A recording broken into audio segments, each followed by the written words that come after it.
ચૈત્રી નવરાત્રિની આઠમ નિમિત્તે વડોદરા શહેરના કારેલી બાગમાં આવેલા બહુચર માતાજીના મંદિરે વિશેષ પૂજન અર્ચન કરવામાં આવ્યું હતું।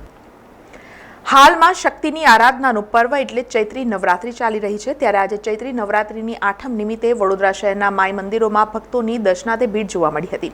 ત્યારે વડોદરા શહેરના કારેલીબાગ વિસ્તારમાં આવેલા રાજવી ગાયકવાડ પરિવાર સંચાલિત દેવસ્થાન ટ્રસ્ટના બહુચર માતાજીના મંદિર ખાતે પણ સવારથી જ વિશેષ પૂજન અર્ચન કરવામાં આવ્યું હતું, જ્યાં આઠમ નિમિત્તે હવન પણ કરવામાં આવ્યું હતું, જ્યાં મોટી સંખ્યામાં માઈ ભક્તોએ દર્શનનો લાભ લીધો હતો।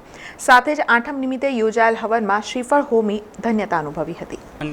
મહારાજા ગાયકવાડ દેવસ્થાન ટ્રસ્ટ સંચાલિત કારેલીબાગ બહુચરાજી માતાનું મંદિર આજે દુર્ગાષ્ટમી છે। આજે ચૈત્ર સુદ દસમીના દિવસે માતાજીનો આજે આપણે હવન રાખેલો છે।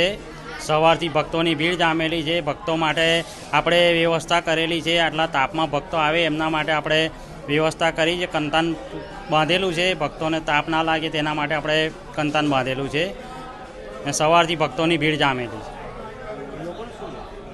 હું ભક્તોને એક જ વસ્તુ કહેવા માંગીશ કે આજે માતાજીની અષ્ટમી છે, દુર્ગાષ્ટમી, તો માતાજીને દુર્ગાષ્ટમીમાં આજે પૂજા અર્ચના કરે અને અનુષ્ઠાન કરે। સમાચારોના સતત અપડેટ માટે TNN ન્યૂઝને YouTube પર સબસ્ક્રાઇબ કરી બેલ આઇકોન પ્રેસ કરો અને અમારી સાથે જોડાયેલા રહો Facebook, Instagram અને Twitter ઉપર।